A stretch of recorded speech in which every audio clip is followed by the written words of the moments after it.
তন্মে মনঃ শিব সংকল্পমস্তু। স্বাগত জানাই আমার চ্যানেল আলাপে সংস্কৃতে। পশ্চিমবঙ্গ উচ্চ মাধ্যমিক শিক্ষা সংসদের দ্বাদশ শ্রেণীর তৃতীয় সেমিস্টারের সংস্কৃত পাঠমালার ধারাবাহিক আলোচনার এই পর্যায়ে আমি পাঠ্যসূচির প্রতিটি বিষয় সহজভাবে আলোচনা করব। পাঠ্য বিষয়ের মূল বক্তব্য, শব্দার্থ, প্রশ্নোত্তর, ব্যাকরণ এবং পরীক্ষার প্রস্তুতি সম্পর্কেও আলোকপাত করার চেষ্টা করব। আশা করি তোমরা উপকৃত হবে এবং আমার এই চ্যানেলের সঙ্গে যুক্ত হবে। সমগ্র বিষয়টি অনুধাবন করতে ভিডিওটি শেষ পর্যন্ত দেখো এবং নিয়মিত নতুন ভিডিও পেতে চ্যানেলটি সাবস্ক্রাইব করে পাশে থাকা বেল আইকনটি অন করে রেখো। এবার আসি সরাসরি তোমাদের বিষয়কেন্দ্রিক আলোচনায়। আমার আজকের আলোচনার বিষয় মহাকবি দণ্ডী প্রণীত গদ্যকাব্য রাজবাহন চরিতম। আলোচনার প্রথমেই আমরা জানব সংস্কৃত সাহিত্যের উল্লেখযোগ্য কবি রাজবাহন চরিতমের রচয়িতা আচার্য দণ্ডী সম্পর্কে। মহাকবি দণ্ডী জীবন ও সাহিত্যকর্ম। প্রথমেই কাব্যশৈলী ও স্বতন্ত্রতা। মহাকবি দণ্ডী সংস্কৃত সাহিত্যের এক ব্যতিক্রমী ও উল্লেখযোগ্য কবি।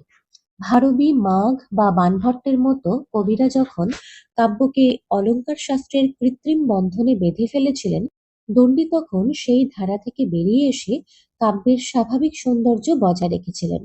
ইতিবাচক সমালোচকদের কাছে তিনি বাল্মীকি ও ব্যাসদেবের সমমর্যাদায় ভূষিত। তিনি মূলত পদলালিত্য অর্থাৎ শব্দের মধুর ও সাবলীল বিন্যাসের কবি হিসেবে পরিচিত। তাঁর রচনাশৈলী অত্যন্ত মধুর, প্রাঞ্জল ও সহজবোধ্য। ব্যক্তিগত জীবন ও সময়কাল। দণ্ডীর নিজের লেখা অবন্তী সুন্দরী কথা গ্রন্থ থেকে তাঁর জীবন সম্পর্কে জানা যায়। তার পিতামাতা ছিলেন বীর দত্ত ও গৌরী দেবী। তার প্রপিতামহ দামোদর ছিলেন কৌশিক গোত্রীয় নারায়ণ স্বামীর পুত্র। দণ্ডী ছিলেন তাঁর পিতামাতার একমাত্র সন্তান। তিনি পল্লবরাজ নরসিংহ বর্মার সভাকবি ছিলেন। আনুমানিক সপ্তম শতকের শেষ ভাগ থেকে অষ্টম শতকের প্রথম ভাগের মধ্যে তিনি বর্তমান ছিলেন। উল্লেখযোগ্য গ্রন্থসমূহ। দণ্ডীর প্রধান তিনটি রচনা হল দশকুমার চরিত, অবন্তী সুন্দরী কথা এবং কাব্যাদর্শ। তার বিখ্যাত গ্রন্থ দশকুমার চরিতে 10 জন কুমারের কাহিনী বর্ণিত হয়েছে। এই গ্রন্থটি তিনটি ভাগে বিভক্ত: পূর্ব পীঠিকা অর্থাৎ ভূমিকা অংশ, মূল ভাগ এবং উত্তর পীঠিকা। এর মূল অংশে রাজবাহন থেকে শুরু করে 8 জন কুমারের রোমাঞ্চকর কাহিনী তুলে ধরা হয়েছে। তোমাদের পাঠ্য রাজবাহন চরিতম দশকুমার চরিতমের প্রথম উচ্ছ্বাস থেকে গৃহীত হয়েছে। এবারে এক নজরে রাজবাহন চরিতমের কিছু গুরুত্বপূর্ণ তথ্য আমরা একটি চার্ট বা ছকের মাধ্যমে জেনে নেব। গ্রন্থের নাম দশকুমার চরিতম। লেখক মহাকবি দণ্ডী। বিভাজন: দশকুমার চরিতম মূলত তিনটি ভাগে বিভক্ত। প্রথমটি হচ্ছে পূর্ব পীঠিকা, যেটি এই গ্রন্থের ভূমিকা অংশ। এতে 5টি উচ্ছ্বাস বা অধ্যায় রয়েছে। এরপর মূল অংশ অর্থাৎ দশকুমার চরিত, যেটি 8টি উচ্ছ্বাস বা অধ্যায়ে বিভক্ত। এই মূল অংশ দশকুমার চরিতমের 8টি উচ্ছ্বাসের মধ্যে প্রথম যে উচ্ছ্বাস, সেখান থেকেই তোমাদের পাঠ্য রাজবাহন চরিতম গৃহীত হয়েছে। এরপরে উত্তর পীঠিকা, যেটি একটি সমাপ্তি অংশ বা পরিশিষ্ট অংশ। রাজবাহন চরিতমের মূল উৎস কি তাহলে? দশকুমার চরিতমের প্রথম উচ্ছ্বাস থেকে গৃহীত হয়েছে রাজবাহন চরিতম। এই দশকুমার চরিতম আবার গুণাঢ্যের বৃহৎ কথা অবলম্বনে এবং মহাকবি দণ্ডীর নিজস্ব কল্পনা প্রসূত। এর কাহিনী কি? মগধরাজ রাজহংস ও মালবরাজ মানসারের যুদ্ধের পটভূমিতে এই কাহিনীর সৃষ্টি। এখানে প্রধান নায়ককে রাজবাহন, যিনি মগধরাজ রাজহংস ও রানী বসুমতীর পুত্র। তিনি অত্যন্ত বীর, সুদর্শন, বুদ্ধিমান এবং দশকুমারের দলের প্রধান নেতা। এই দশকুমার চরিতম বা রাজবাহন চরিতমের প্রধান নায়িকা কে? অবন্তী সুন্দরী, যিনি মালবরাজ মানসারের কন্যা। তিনি রূপবতী, গুণবতী এবং রাজবাহনের প্রতি গভীরভাবে অনুরক্ত। নায়ক নায়িকার পরিচয়। রাজবাহন ও অবন্তী সুন্দরী হলেন পরম প্রেমিক প্রেমিকা। তাদের প্রেম কাহিনীর ওপর ভিত্তি করেই রাজবাহন চরিতম গড়ে উঠেছে। পূর্বজন্মের অভিশাপ ও নানা চক্রান্তের কারণে তাদের মিলনে অনেক বাধা আসে, যা শেষ পর্যন্ত বীরত্ব ও প্রেমের মাধ্যমে দূর হয়। চন্ডবর্মার পরিচয়। চন্ডবর্মা হলেন এই কাহিনীর অন্যতম প্রধান খলনায়ক বা ভিলেন। তিনি মালবরাজ মানসারের নিষ্ঠুর ও অত্যাচারী সেনাপতি, কোনো কোনো মতে অবন্তী সুন্দরীর ভাই। চন্ডবর্মা জোরপূর্বক অবন্ত সুন্দরীকে বিবাহ করতে চেয়েছিলেন এবং রাজবাহনকে বন্দী করে নিষ্ঠুর নির্যাতন করেছিলেন। পরবর্তীতে রাজবাহনের বন্ধু অপহার বর্মার কৌশলে চন্ডবর্মা নিহত হন।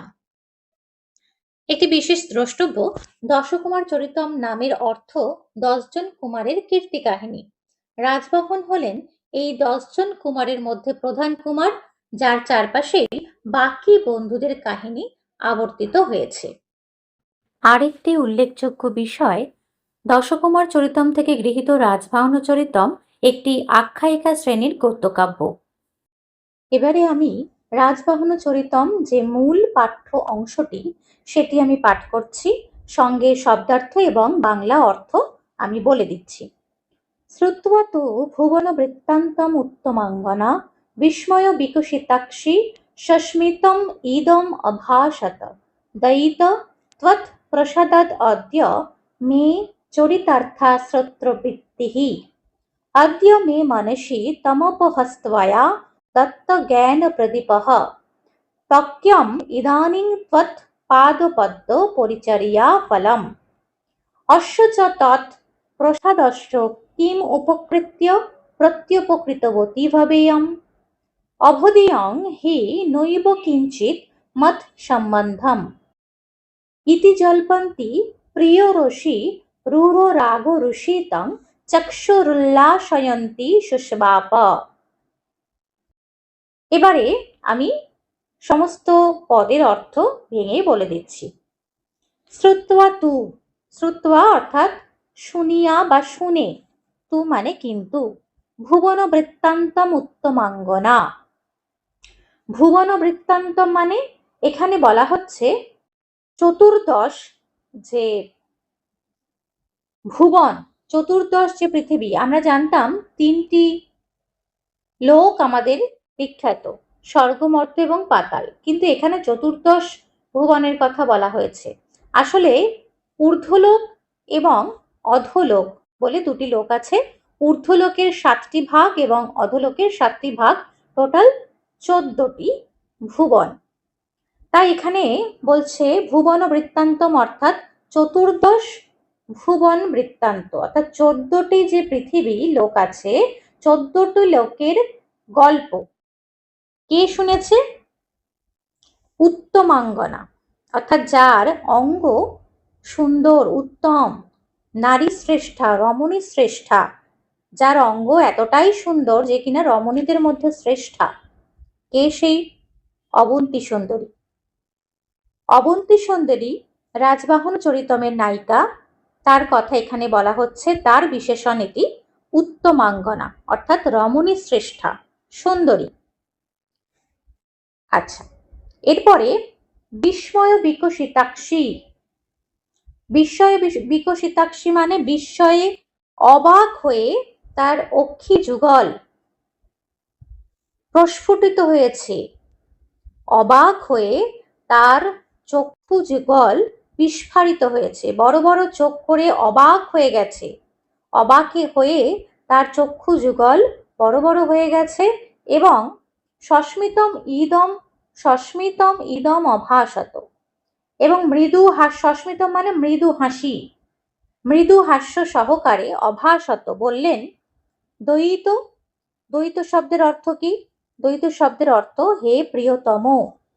প্রশ্ন আসে দ্বৈত শব্দের অর্থ কি? তাহলে প্রিয়তম বা হে প্রিয়তম। কি বলছে? তৎ প্রসাদাৎ অদ্য, অদ্য মানে আজকে, তোমার অনুগ্রহে, প্রসাদ মানে বলতে এখানে অনুগ্রহ, তোমার অনুগ্রহে মেয়ে, এখানে মেয়ের একটি ব্যাকরণগত ব্যাখ্যা রয়েছে। মেয়ে অর্থাৎ আমার, মেয়ে এই পদের মূল শব্দ হচ্ছে অস্মৎ। অস্মৎ শব্দের ষষ্ঠীর একবচনে হয় মেয়ে। আরেকটি অল্টারনেট ফর্ম আছে মম বা মেয়ে। মম এই পদটা বাক্যের প্রথমে প্রযুক্ত হয় এবং মে এটা বাক্যের ভিতরে প্রযুক্ত হয়। এর অর্থ আমার। তোমার অনুগ্রহে আমার চরিতার্থ শ্রোত্রবৃত্তি, আজকে আমার শ্রবণেন্দ্রিয়, শ্রোত্রবৃত্তি মানে কান, শ্রোত্রবৃত্তি অর্থাৎ শ্রবণেন্দ্রিয় বা কর্ণেন্দ্রিয় চরিতার্থ হয়েছে, সার্থক হলো। কেন সার্থক হলো?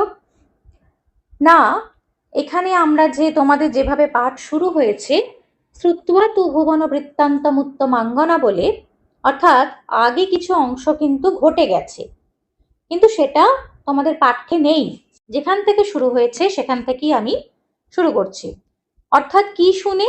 না 14টি লোকের গল্প শুনে অবাক হয়ে বিস্ফারিত নেত্রে মৃদু হাস্য সহকারে অবন্তী সুন্দরী তার প্রিয়তম রাজবাহনকে বলছেন, তোমার প্রসাদে ত্বৎ প্রসাদাৎ অদ্য মে, তোমার অনুগ্রহে আমার চরিতার্থ শ্রোত্রবৃত্তি, আমার কর্ণেন্দ্রিয়, আমার শ্রবণেন্দ্রিয় আজ ধন্য হলো, চরিতার্থ হলো।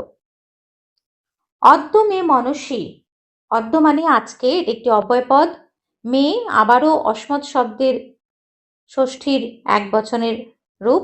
মে মানে আমার, মনসী অর্থাৎ মনে, তমপ হস্তয়া দত্ত জ্ঞান প্রদীপ, আজকে আমার মনে যে অন্ধকার ছিল, আমার মনের ভিতরে যে অন্ধকার ছিল, তম মানে অন্ধকার, সেই অন্ধকারকে তুমি জ্ঞানের আলো দিয়ে প্রদীপ প্রজ্বলিত করেছো, জ্ঞানের প্রদীপ প্রজ্বলিত করে আলোকিত করেছো।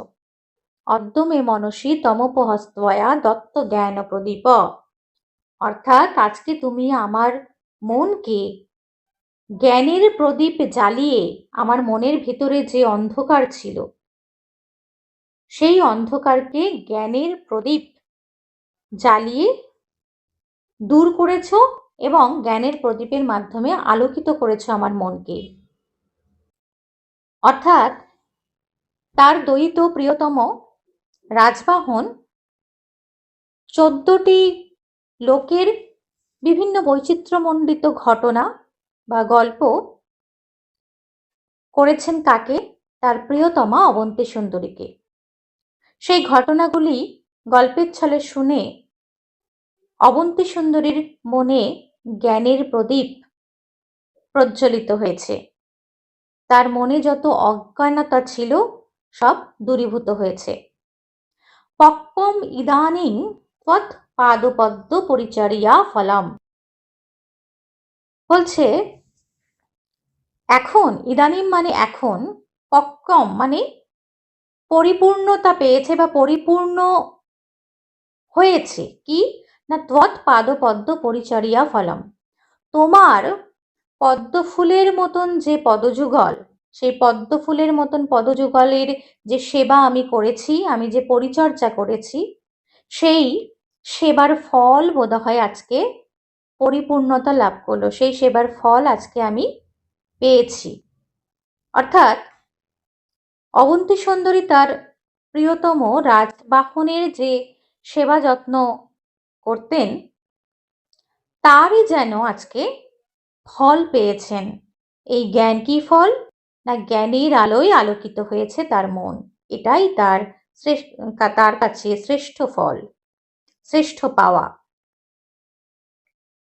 অশ্ব চ ত্বৎ প্রসাদস্য কিম উপকৃত্য প্রত্যুপকৃতবতী ভবেয়ম, তোমার এই যে অনুগ্রহ, তুমি যে আমার ওপরে কৃপা করে আমাকে এত জ্ঞান দান করেছো, এত কিছু বলেছো, এত কিছু শিক্ষা দিয়েছো, তার আমি প্রত্যুপকার কি করে করব?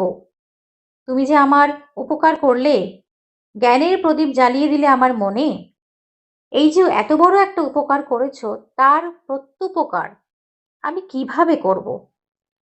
অভদিয়ং হি নৈব কিঞ্চিত মত সম্বন্ধম, আমার তো তোমাকে অদেয় কিছুই নেই, অর্থাৎ আমার যা কিছু সবকিছুই তো তোমার, আমার কিছুই অদেয় নেই, সবকিছুই তোমাকে আমি দিয়েছি। ইতি জল্পন্তি প্রিয়রসি রূঢ় রাগ রুষিতং চক্ষুরুল্লাসয়ন্তি সুস্বাপ। লাস্ট যে বাক্যটি সেইটার কথা বলছি। ইতি ইতি জল্পন্তি, জল্পন্তি মানে এইরকম কথাবার্তা বলে, এইরকম আলাপ আলোচনা করে, প্রিয়রসি সেই প্রিয়তমা যে অবন্তী সুন্দরী, তার যে প্রিয়তম রাজবাহনের প্রতি রূঢ় রাগরুষিতং চক্ষুরুল্লাসয়ন্তি, প্রীতিপূর্ণ দৃষ্টিতে চক্ষু, প্রীতিপূর্ণ বা প্রীতিমণ্ডিত নয়ন উদ্ভাসিত করে প্রিয়তম রাজবাহনের বুকে মাথা রেখে শুয়ে পড়লেন। সুস্বাপ মানে হচ্ছে শুয়ে পড়লেন, এখানে সুস্বাপ অর্থাৎ শুয়ে পড়লেন। আচ্ছা, এরপরে বাংলা উচ্চারণটা তোমাদের জন্য দিলাম, এখান থেকে তোমরা স্ক্রিনশট নিতে পারো। এরপরে রয়েছে বঙ্গানুবাদ, এখান থেকেও তোমরা স্ক্রিনশট নিয়ে পরে দেখতে পারো। তাহলে আমরা প্রথম প্যারা থেকে কি পেলাম না, এখানে ঘটনাটা এরকম, রাজবাহন তার প্রিয়তমাকে অর্থাৎ অবন্তী সুন্দরীকে চতুর্দশ ভুবনের গল্প বলছিলেন এবং সেই ভুবনের চতুর্দশ ভুবনের বৃত্তান্ত শুনে অত্যন্ত অবাক হয়ে বিস্ফারিত নেত্রে মৃদু হেসে অবন্তী সুন্দরী তার প্রিয়তম রাজবাহনকে বলেছিলেন যে আমার কান আজকে ধন্য হলো এই সমস্ত অবাক করা জ্ঞানের কথা শুনে। অদ্য মে মনসী তমোপহস্তয়া দত্ত জ্ঞান প্রদীপ, আমার মনে আজকে তুমি জ্ঞানের প্রদীপ জ্বালিয়ে আমার মনের ভিতরে যত অন্ধকার রয়েছে তাকে দূর করেছো, আলোকিত করেছো আমার মন।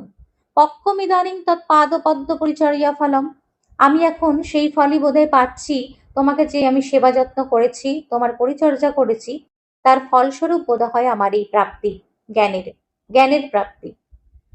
কিন্তু আমার তো অদেয়, তোমাকে তো অদেয় আমার কিছুই নেই, তুমি যে আমার এই উপকার করলে তার আমি প্রত্যুপকার, আমি সেই উপকার তোমাকে ফেরাবো কি করে, কিভাবে আমি তোমার উপকার করব, প্রত্যুপকার করব, উপকারের প্রতি উপকার। কারণ আমার তো তোমাকে অদেয় কিছুই নেই, অর্থাৎ আমার তো সবকিছুই তোমার। এরকম আলাপ আলোচনা করতে করতে প্রীতিপূর্ণ নয়নে তার প্রিয়তম রাজবাহনের বুকে মাথা রেখে তিনি শুয়ে পড়লেন। এরপরে সেকেন্ড প্যারা, সুপ্তয়স্তু তয়ঃ স্বপ্নে বিষগুণ নিগরিত পাদ জরঠ কশ্চিজ্জাল পাদ অদৃশ্যত প্রত্যবুধ্যতাং চৌভৌ অথ তস্য রাজকুমারস্য কমল মূর্হ শশিকিরণ রজ্জু দাম নিগৃহীতম ইব রজত শৃঙ্খলপগূর্হং চরণযুগলম আসীত উপলভ্যৈব চ কিমেতৎ ইত্যতি পরিত্রাস বিহ্বলা মুক্ত কণ্ঠম আচক্রন্দ রাজকন্যা येन च तत् सकलम् एव कन्नान्तःपुरम् अग्निपरीतम् इव पिशाचोपहतम् इव वेपमानम् अनिरुप्यमान तदात्यय अतिविभागम् अगण्यमान रहस्यरक्षासमयम् অবনীতল বিপ্রসিদ্ধ অবনীতল বিপ্রবিধ্যমান গাত্রম আক্রন্দ বিদীর্যমান কণ্ঠম অশ্রুস্ত্রোত্র অবগুণ্ঠিত কপলতলম আকুলি বহুব। এবারে ভেঙে ভেঙে বলি, সুপ্তয়স্তু তয়ঃ অর্থাৎ তারা দুজনে ঘুমিয়ে পড়লে। তয়ঃ মানে হচ্ছে তারা দুজনে, তারা দুজনে বলতে কে, এখানে কিন্তু লাইন তুলে প্রশ্ন আসতে পারে যে এখানে তয়ঃ বলতে কাদের বোঝানো হয়েছে, অর্থাৎ অবন্তী সুন্দরী এবং রাজবাহনের কথা এখানে বলা হচ্ছে, তারা দুজনে ঘুমিয়ে পড়লে। স্বপ্নে বিষগুণ নিগরিত পাদ, তারা স্বপ্নে কি দেখলেন, পদ্ম মৃণালে আবদ্ধ। পদ্মের মৃণাল কি, অর্থাৎ পদ্ম ফুলটা যার উপরে দাঁড়িয়ে রয়েছে, অর্থাৎ পদ্মের যে ডাঁটা বলি আমরা, মৃণাল মানে দণ্ডটা, পদ্ম ফুলের যে দণ্ডটা যার উপরে ফুলটা ফুটে রয়েছে সেই ডাঁটা বা দণ্ডটাকে মৃণাল বলা হয়। তারা স্বপ্নে দেখলেন যে পদ্ম মৃণালে আবদ্ধ, জরঠ মানে কি, জড়ঠ মানে হচ্ছে বৃদ্ধ। এগুলো কিন্তু ছোট ছোট প্রশ্ন আসতে পারে। জড়ঠ শব্দের অর্থ কি? জড়ঠ মানে বৃদ্ধ। হ্যাঁ, কোন এক বৃদ্ধ, কে সে? কশ্চিৎ জালো পাদ অদৃশ্যত। কশ্চিৎ জালো পাদ অদৃশ্যত, অর্থাৎ তারা স্বপ্নে পদ্মমৃণালে আবদ্ধ চরণ, অর্থাৎ পা দুটো পদ্ম ফুলের ডাঁটা বা পদ্ম ফুলের যে দণ্ডটা সেটা দিয়ে বাঁধা অবস্থায় এক বৃদ্ধ রাজহংসকে দেখতে পেলেন। এরপর স্বপ্ন দেখে প্রত্যবুদ্ধেতাং চভৌ, স্বপ্ন দেখে তার উভৌ, চ যুক্ত উভৌ, চ মানে এবং, উভৌ হচ্ছে ওই অবন্তী সুন্দরী এবং রাজবাহন, উভৌ দুজনে জেগে উঠলেন। প্রত্যবুদ্ধেতাং, স্বপ্ন দেখে দুজনেই জাগ্রত হয়ে উঠলেন, জেগে উঠলেন।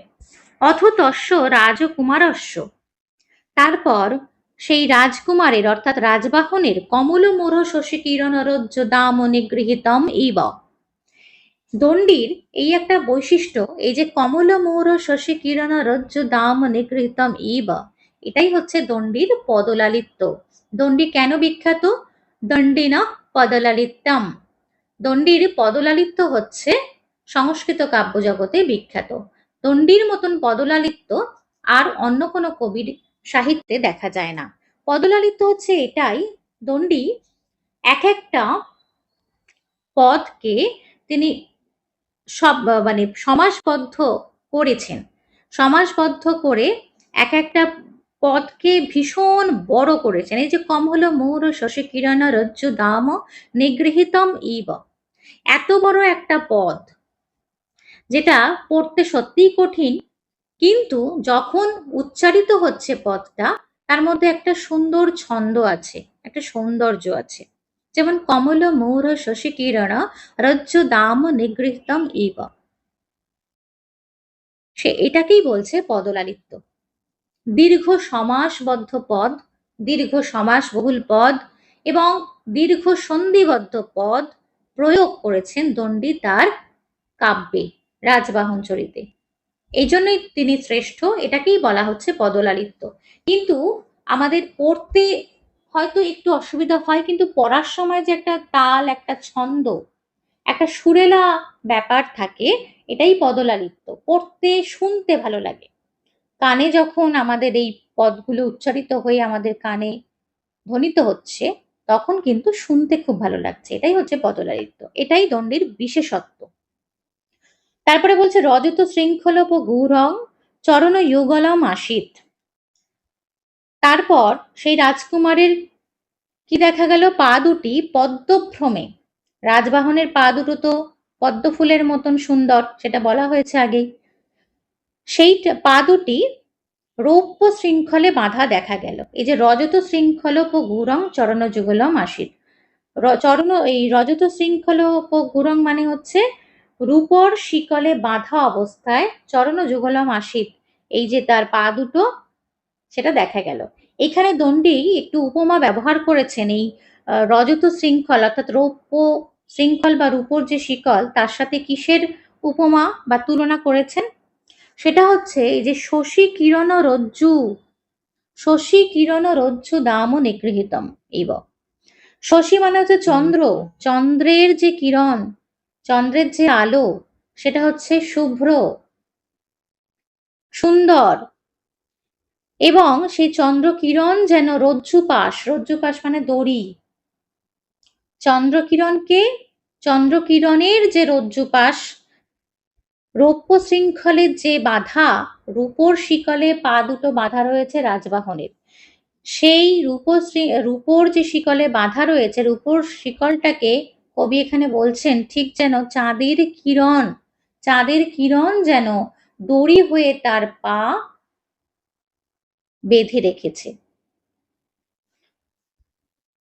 এবারে নেক্সট কি? উপলব্ধইব চ, মানে এটা উপলব্ধি হতেই, এটা বুঝতে পেরেই, কি মেতদ, এটা কি হলো? ইত্যতি পরিত্রাস বিহ্বলা, এরকম বলে ভীত সন্ত্রস্তা মুক্ত কণ্ঠম আচক্রন্দ, ভীত সন্ত্রস্ত হয়ে মুক্ত কণ্ঠে রোদন করতে লাগলেন। কে? না রাজকন্যা, রাজকন্যা কি? অবন্তী সুন্দরী। হঠাৎ করে ঘুম থেকে উঠে দেখছে যে রাজবাহন, যে তার প্রিয়তম, তার পা দুটো রূপোর শিকলে বাঁধা, ঠিক যেন চাঁদের কিরণ এসে পড়েছে তার পায়ে, চাঁদের কিরণ যেন দড়ির মতন হয়ে তার পা দুটোকে পেঁচিয়ে রেখেছে। হঠাৎ করে কিছু একটা প্রথমে বুঝতে না পারলেও যখন তার উপলব্ধি হলো যে পা দুটো বেঁধে ফেলেছে, তখন এটা কি হলো এরকম বলে অত্যন্ত ভয় পেয়ে সন্ত্রস্ত হয়ে রাজকন্যা অবন্তী সুন্দরী জোরে জোরে কাঁদতে লাগলেন। येन च तत् সকলমেব কন্যান্তপুরম অগ্নি পরিতমিব। তখন মনে হলো সমস্ত অন্তঃপুর, এখানে দণ্ডী ওই রাজমহলের ভেতরে অন্তঃপুরের পরিবেশ কিরকম হয়েছিল সে সময় তার বর্ণনা একটা দিয়েছেন। রাজান্তঃপুরে যেখানে মহিলারা থাকেন সেখানে কিন্তু সকলেই ঢুকতে পারেন না, এবং সেখানকার পরিবেশটা তখন এই মুহূর্তে কি হলো সেটা বলতে গিয়ে বলেছেন অন্তঃপুর যেন অগ্নি পরিবেষ্টিত হয়ে উঠল। যেন চ তৎ সকলমেব কন্যান্তপুরম অগ্নি পরিতমেব। ওই মুহূর্তে সকল অন্তঃপুরে যেন আগুন লেগে গেছে, এরকম একটা সিচুয়েশন। যেন মনে হচ্ছে পিশাচোপ হতমিব, যেন একটা অশুভ শক্তি অন্তঃপুরে ঢুকেছে, অশুভ শক্তির দ্বারা আক্রান্ত হয়েছে অন্তঃপুরবাসীগণ, অন্তঃপুরে যেন অশুভ শক্তির প্রবেশ ঘটেছে। আর কি বেপমানাম, বেপমানাম মানে হচ্ছে সবাই কাঁপছে, ভয়ে কাঁপছে। অনিরূপ্য মান তদাত্য অতি বিভাগম, অতীত ও ভবিষ্যৎ কর্তব্য বিষয়ে বিবেচনা না করে, আগে কি হয়েছিল ভবিষ্যতে কি হবে সকলে হিতাহিত জ্ঞান শূন্য হয়ে গেছে। এই অবস্থায় কি করা উচিত কি করা উচিত নয় সেটা তারা বিবেচনা করতে পারছে না, এমন একটা সিচুয়েশন। অন্তঃপুরে যারা ছিলেন তারা সকলেই কিংকর্তব্য বিমূঢ় হয়ে গেছেন, হিতাহিত জ্ঞান শূন্য হয়ে গেছে, কি করা উচিত কি করা উচিত নয় সেই মুহূর্তে অতীত ভবিষ্যৎ সমস্ত কিছু ভুলে গেছে, তাদের বোধ বুদ্ধি যেন লোপ পেয়েছে। অগণ্য মান ও রহস্য রক্ষ সময়ম, এবং বিবাহ বিষয়ক গোপনীয়তা ভুলে অবনীতল বিপ্রবিধ্য মানগাত্রম, ভূমিতে লুণ্ঠিতা হয়ে মাটিতে আছড়ে পড়ছে। আক্রন্দ বিদীর্য় মান কণ্ঠম, জোরে জোরে কাঁদছে, চিৎকার করে করে কাঁদছে, উচ্চ ক্রন্দনে কণ্ঠ বিদীর্ণ করে প্রচন্ড জোরে কাঁদছে, গলা ছেড়ে কাঁদছে। অশ্রুস্রোত অবগুণ্ঠিত কপল তলম আকুলি বভুব, এবং কপল মানে হচ্ছে গণ্ডদেশ, বা এখানে কপল বলতে গাল। অশ্রুস্রোত অবগুণ্ঠিত কপলম অর্থাৎ এত কাঁদছে তাদের নয়ন বাড়িতে তাদের গাল ধুয়ে যাচ্ছে, নয়ন বাড়িতে তাদের গাল আপ্লুত করে সমস্ত অন্তঃপুরবাসী ব্যাকুল হয়ে পড়েছিল, সমস্ত অন্তঃপুর উদ্বিগ্ন হয়ে পড়েছিল, এটাই বলতে চেয়েছেন।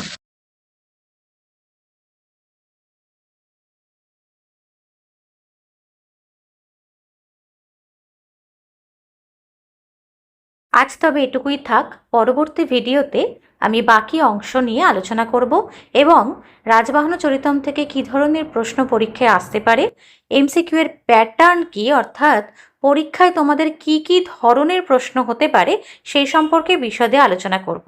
আজকের এই ভিডিওটি তোমাদের কেমন লাগলো অবশ্যই জানিও। কোনো প্রশ্ন থাকলে অবশ্যই কমেন্ট সেকশনে কমেন্ট করো, আমি তোমাদের প্রশ্নের উত্তর দেব। ভালো লাগলে লাইক কমেন্ট ও শেয়ার করো, এবং পরবর্তী ভিডিওর জন্য চ্যানেলটিকে সাবস্ক্রাইব করে রেখো। আজ তাহলে আসি, ভালো থেকো সকলে, শুভমস্তু।